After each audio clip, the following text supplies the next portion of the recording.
Podemos nos assentar.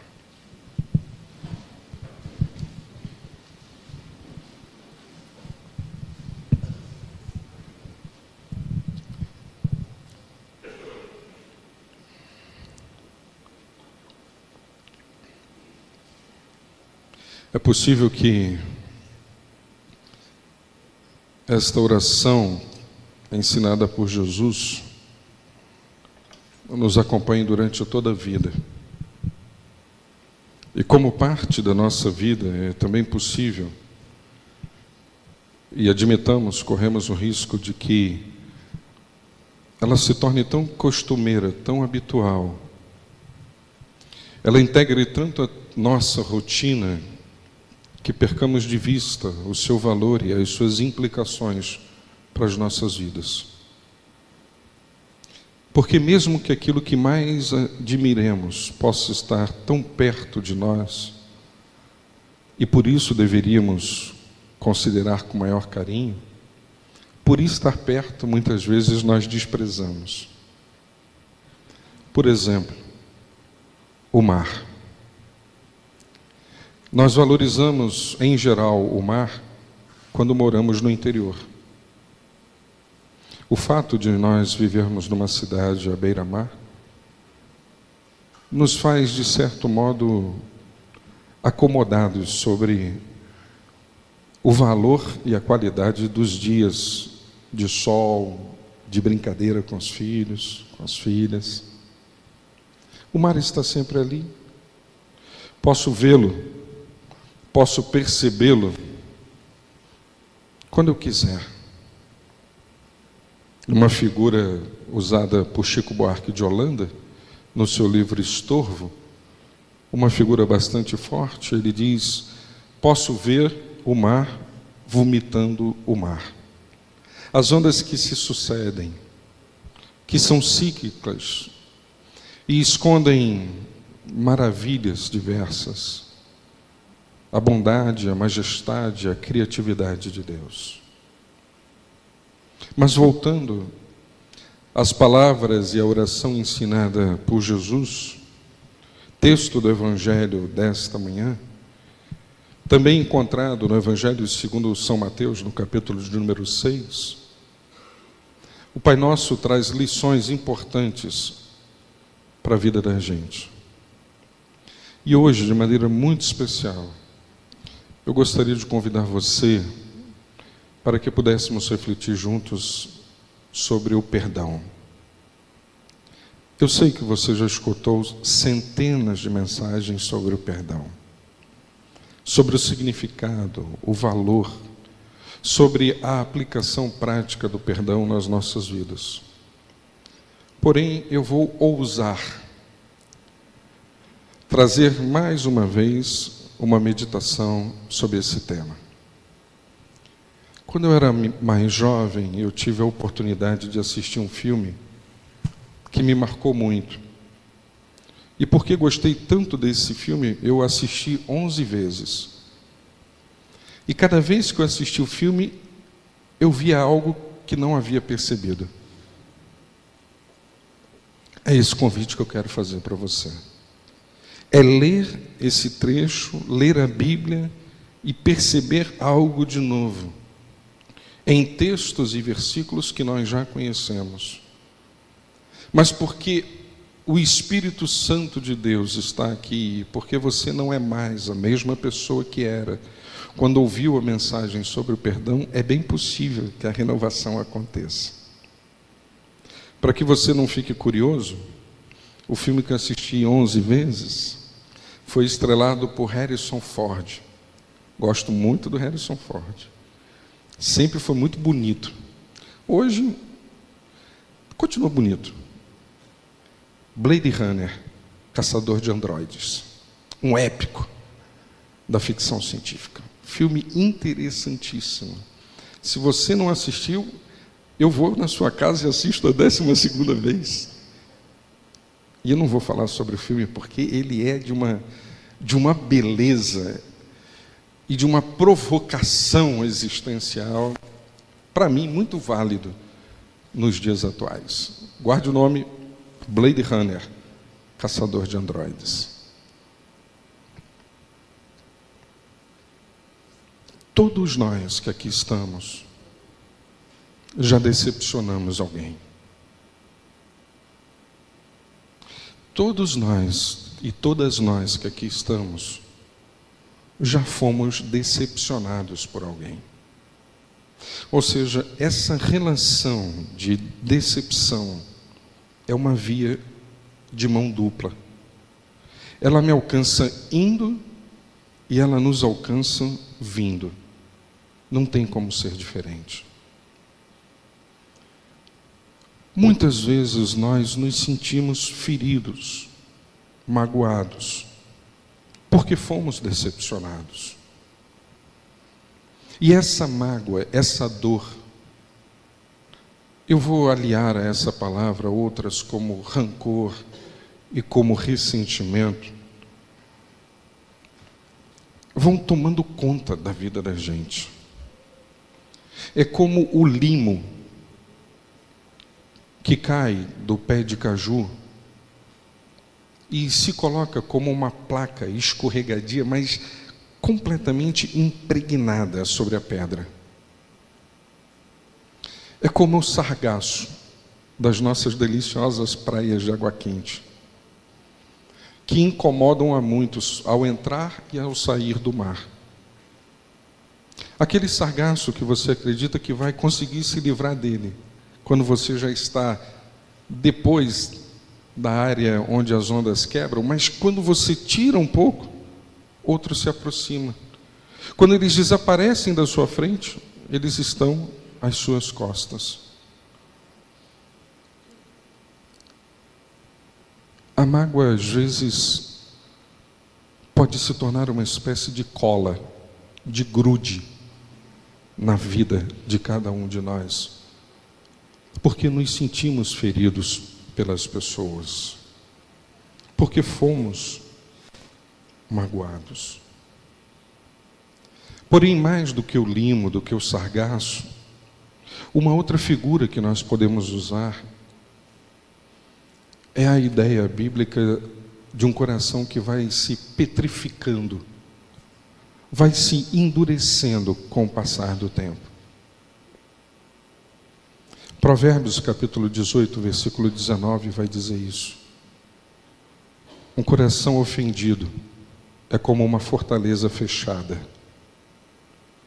A gente se enclausura, se tranca. Nós não acreditamos mais. Nós não nos abrimos mais. Nós encerramos as nossas mentes, os nossos sentimentos, por causa da mágoa que toma conta do nosso interior.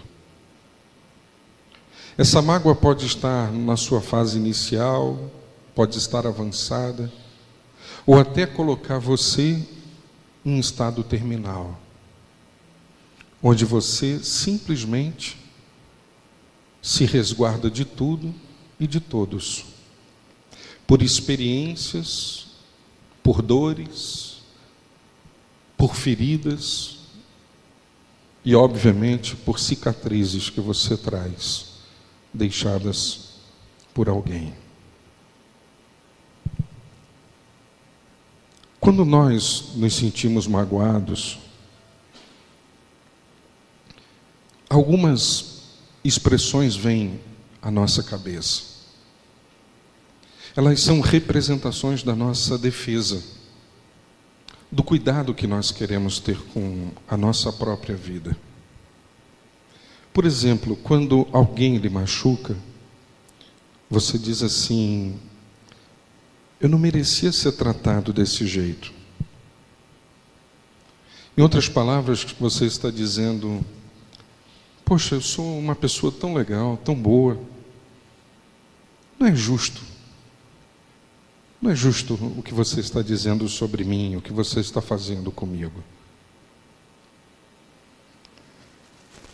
Uma outra expressão que nos acompanha é quando nós dizemos assim: eu recuso-me a continuar sendo tratada dessa maneira. Essa frase também pode ser ouvida da seguinte forma: eu vou me proteger. Eu não quero ser mais vítima do que está acontecendo. Eu vou me isolar e eu não sei e não quero viver mais dessa maneira. A gente também diz para nós mesmos, quando estamos magoados: eu tenho todo o direito de me sentir assim. Eu tenho direito de me sentir dessa forma porque eu fui magoado. Eu tenho direito de me trancar porque eu fui machucada. Na verdade, o que você está dizendo é: não, eu estou correto. Eu estou correta. Eu posso me justificar, resguardado-me na minha fortaleza. E por último, quando nós somos magoados, nós geralmente dizemos a nós mesmos: meus verdadeiros amigos me entenderão. Eles sim vão me compreender. As pessoas que me amam vão ficar do meu lado. Porque um dia elas também já foram tratadas assim. A questão é que, ainda que essas frases, estas expressões possam ser verdadeiras e legítimas, elas não nos ajudam por si mesmas a resolver as nossas mágoas. Mesmo que você tenha uma compreensão adequada daquilo que aconteceu, isso não é suficiente para resolver a questão. E eu gostaria de hoje pela manhã de trilhar um caminho com você. Entenda, não é uma receita, é um caminho. E o caminho tem que ser trilhado, tem que ser seguido, tem que ser realizado. Não é alguma coisa para você usar como um alquimista, juntando fórmulas e elementos para que daí surja repentinamente o livramento da mágoa que eventualmente você traz no coração. Esse é um caminho para a vida toda. E Jesus vai falar sobre isso. No Evangelho de Mateus, como eu disse a vocês, no capítulo de número 6, no versículo de número 14 e 15, Jesus faz um adendo à oração do Pai Nosso. Ele diz assim: porque se perdoardes às pessoas as suas ofensas, também vosso Pai Celestial vos perdoará. Se, porém, não perdoardes às pessoas as suas ofensas, tampouco vosso Pai vos perdoará as vossas ofensas. Às vezes as pessoas acreditam que o fato de não perdoarem e guardarem mágoa no coração faz com que elas possam correr o risco de perder a salvação. Tem muita gente com esse medo dentro de si. Mas Jesus disse que isso não acontece. Quando, na verdade, nós deixamos que a mágoa tome conta da gente e nós não nos colocamos para perdoar o outro, o que nós perdemos, na verdade, é a comunhão com Deus. Essa doce intimidade com o Senhor. Jesus está dizendo que o céu se fecha, que ele se encerra, que há uma separação entre nós e Deus e entre Deus e a nossa pessoa. É como se o céu se tornasse de chumbo. E assim as nossas orações não sobem mais, não chegam mais. E assim essa alegria, essa vontade de estar junto com Deus e com as pessoas não acontece mais. A gente vai tendo a experiência de Davi, no Salmo de número 32, quando ele diz: enquanto eu calei o meu pecado, eu envelheci de tão cansado.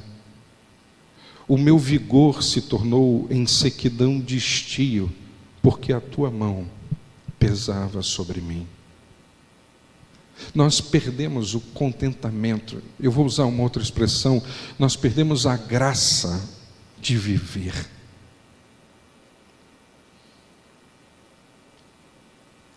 Eu não sei se você já teve essa experiência com Deus, de orar e de ter a sensação de que a tua oração não chegou no céu. É como se na fronteira houvessem imensas barreiras que impedem esse contato, essa aproximação com o Senhor. Eu queria então usar Jesus como nosso modelo, nosso paradigma, nosso referencial de alguém que optou trilhar o caminho do perdão.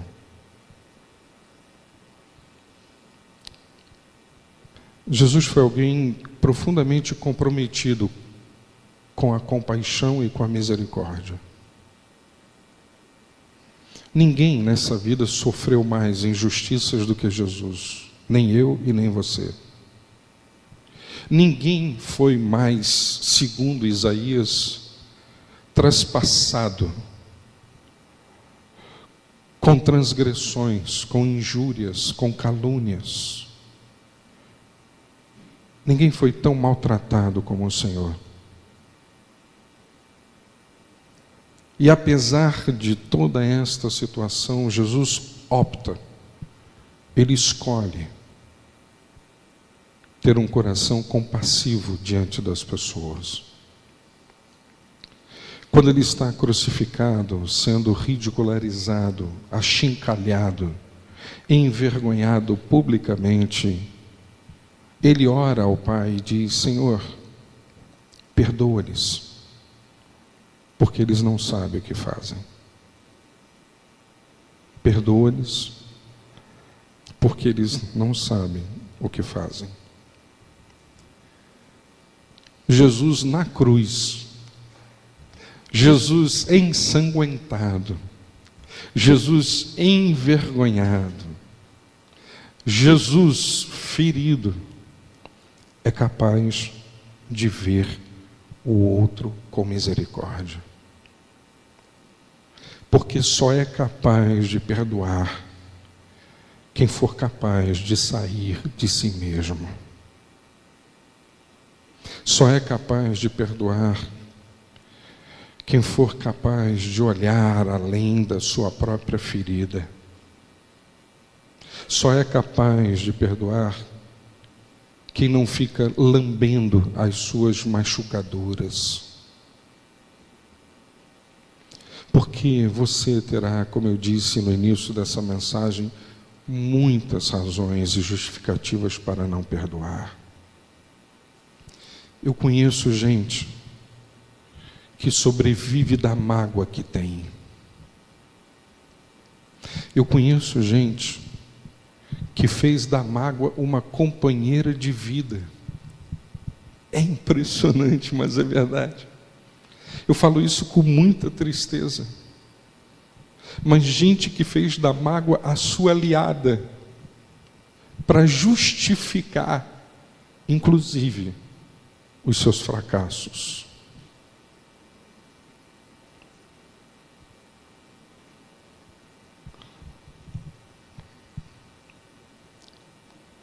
Amargo que nem Giló.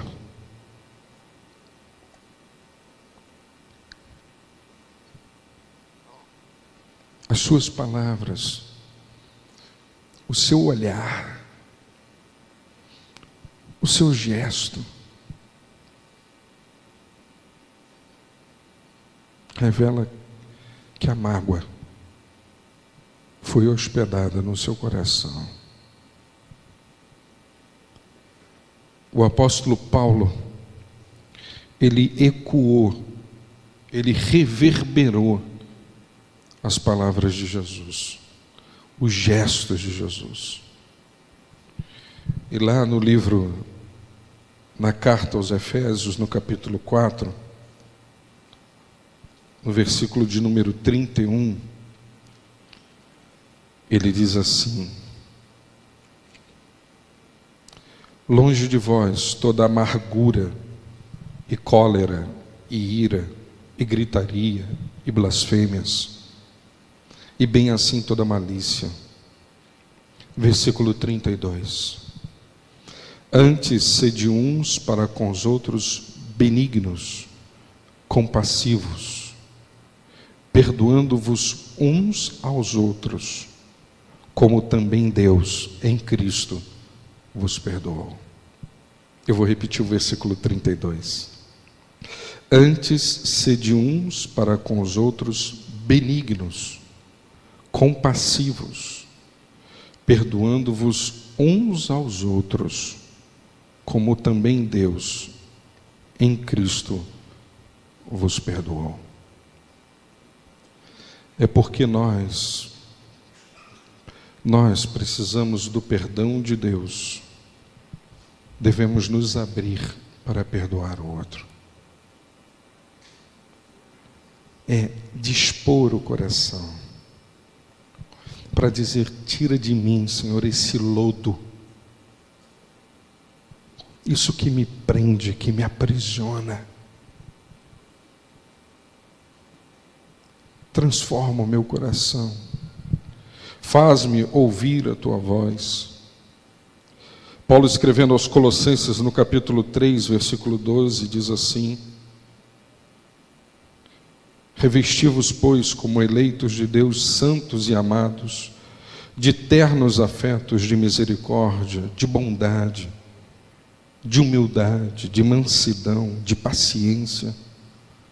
Suportai-vos uns aos outros, perdoai-vos mutuamente, caso alguém tenha motivo de queixa contra outrem.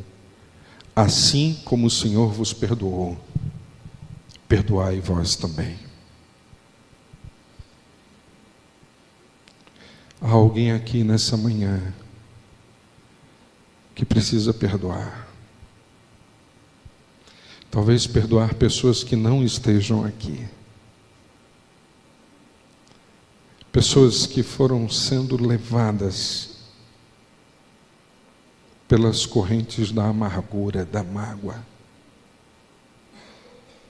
Gente que está se envergando porque não abriu e não quer abrir o seu coração para exercitar a misericórdia e a compaixão. Gente que ainda ressoa as frases que eu li: eu não merecia, eu sou bom, eu tenho razões para pensar e viver assim. E tem uma frase que eu não disse. Você está dizendo isso, Sérgio, porque não conhece o meu marido. Você está dizendo isso porque não conhece o meu pai. Você está dizendo isso porque você não conhece a mulher que eu tenho. Você está dizendo isso porque você não sabe o que alguém da minha família fez contra mim.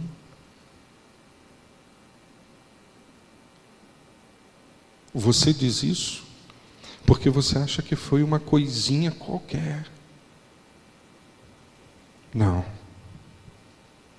A cruz não foi uma coisinha qualquer.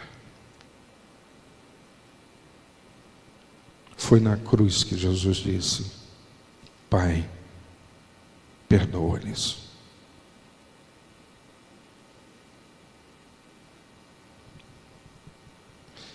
Em segundo lugar,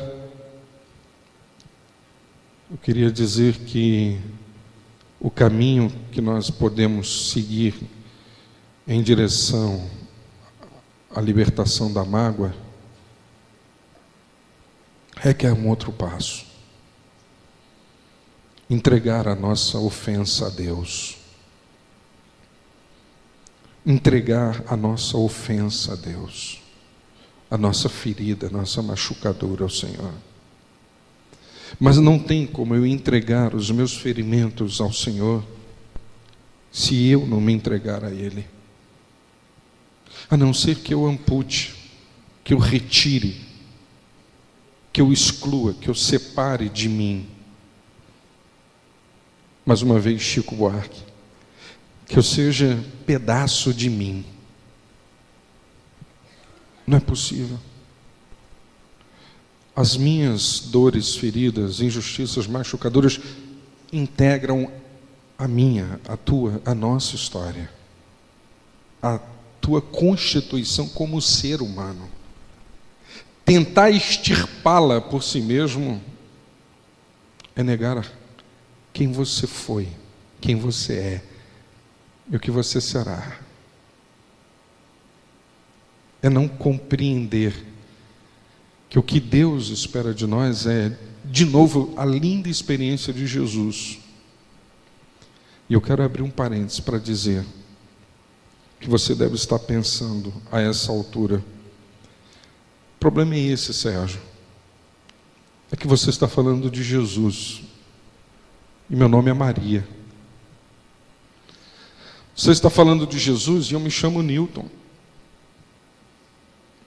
Você está falando de Jesus e meu nome é João. Mas eu queria lhe dizer que, segundo a Bíblia, Jesus foi absolutamente igual a nós. Jesus não era metade Deus, metade ser humano. Jesus foi completamente ser humano. Completamente. Igual a mim e a você. Eu sei, você vai dizer, mas coloque uma vírgula. Mas ele era 100% Deus. E de novo, isso é verdadeiro. A boa notícia é que você pode contar com o Espírito de Deus em nós. Porque o objetivo desse Espírito é que nós sejamos aperfeiçoados em Deus. E que tenhamos como foco, que tenhamos como utopia, como sonho, como desejo, sermos semelhantes a Ele, Jesus. Porque senão as palavras do apóstolo Paulo não seriam verdadeiras. 1 Coríntios capítulo 11, versículo 1: sede meus imitadores, como eu sigo a Jesus. Tem um personagem na Bíblia que me intriga. O personagem que mais me intriga na Bíblia tem o nome do meu filho, Pedro, de um dos meus filhos. E é interessante porque Pedro fala de Jesus de maneira muito, mas muito especial, dizendo que ele, Jesus, sofreu,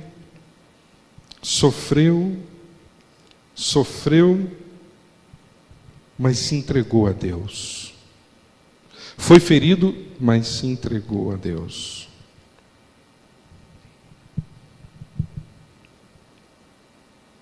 Diz assim, primeira carta de Pedro, capítulo 2, versículo 21.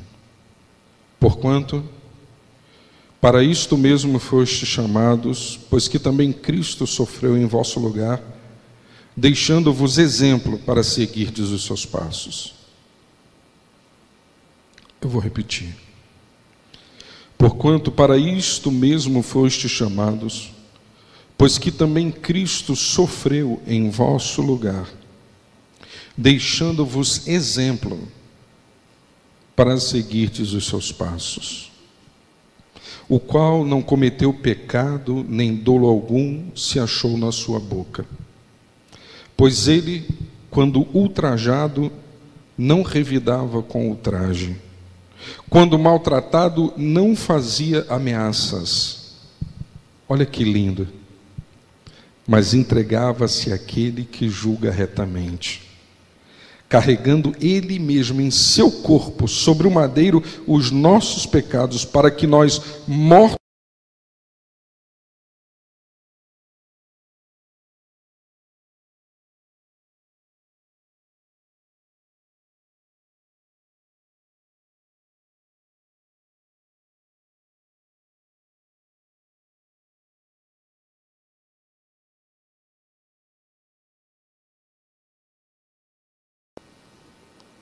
vocês são curados.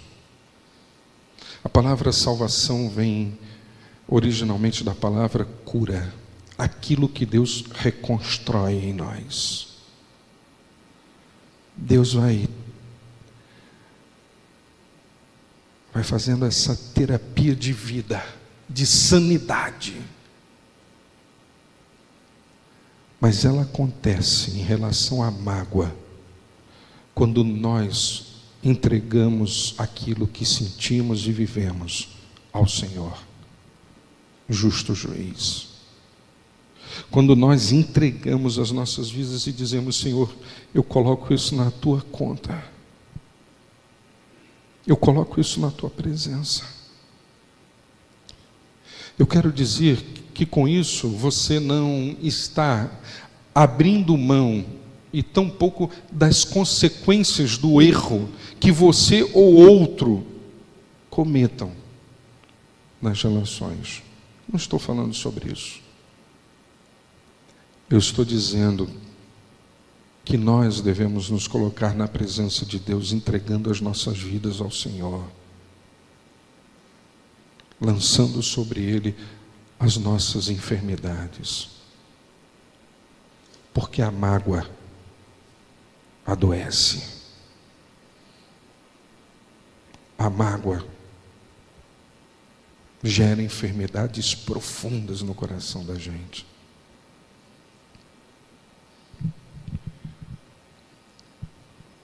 Nosso desafio, nosso exemplo, Cristo. Nosso desafio, não revidar, não guardar. Nossa certeza, precisamos entregar nossas vidas a Deus. Queria terminar dizendo que esse processo, essa caminhada, requer um terceiro passo, muito semelhante ao segundo. Esperar confiantemente no Senhor. Ter esperança e ter confiança de que as coisas podem ser diferentes. Sabe, irmãos, queria dizer uma coisa para você. Eu creio no Deus que renova todas as coisas. E eu creio no Deus que pode e quer curar o teu coração. Às vezes não é possível restaurar as relações, porque nós somos infantis quando imaginamos que o perdão possibilitará uma reconstrução plena dos relacionamentos quebrados. Isso nem sempre é possível, porque a relação não depende apenas de nós, depende do outro. Mas o guardar a mágoa, o alimentar a ferida, sim, esse é um gesto possível, que fará um bem tremendo à tua vida. Por isso, eu quero dizer, conte com o auxílio de Deus. Confie no Senhor a tua vida. E peça a Ele que vá fazendo, que vá operando, que vá trabalhando, que vá medicando em você e a você, dia após dia. Que esse caminho não seja de um passo apenas, mas de um movimento que se dá ao longo da tua caminhada. O salmista nos diz algo muito especial, eu queria ler para você agora. Salmo de número 40.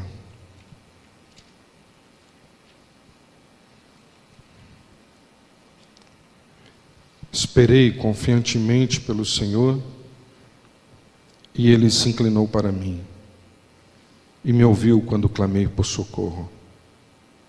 Tirou-me de um poço de perdição, do tremedal de lama, colocou meus pés sobre uma rocha e me firmou os passos.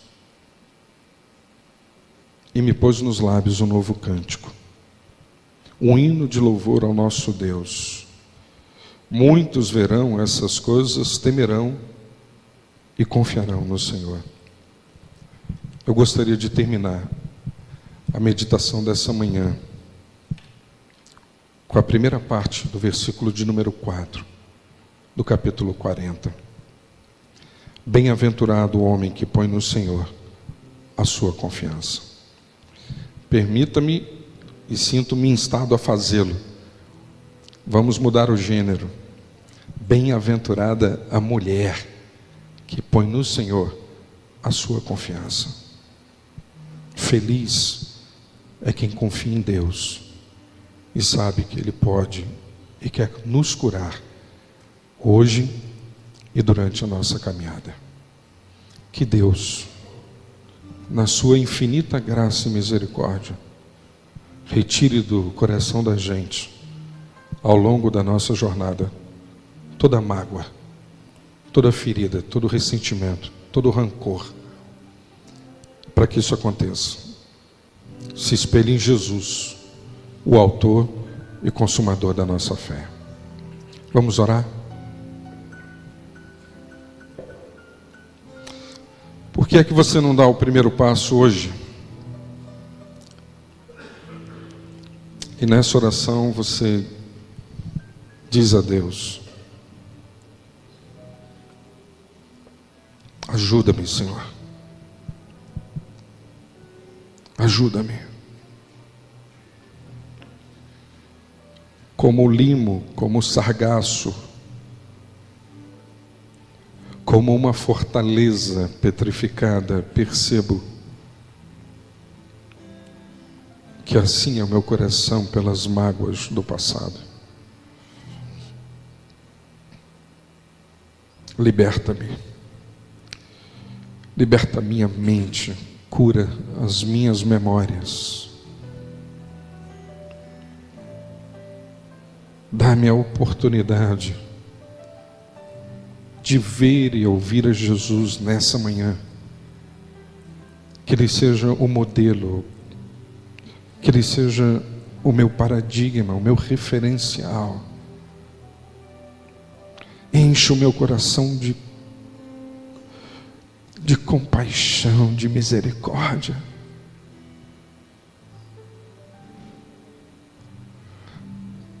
Dá-nos, ó Deus, desse milagre de, em meio ao sofrimento e à dor, dizer: Pai, perdoa-lhes. Não imputes a eles este pecado. E que a gente não faça isso do alto do pedestal, mas que possamos agir assim aos pés da cruz. Ensina-nos a perdoar e a perceber que este gesto nos seguirá ao longo da vida, durante todo o caminho, porque assim como o Senhor nos perdoa todos os dias, que nós possamos perdoar sempre que for necessário. Em nome de Jesus. Amém.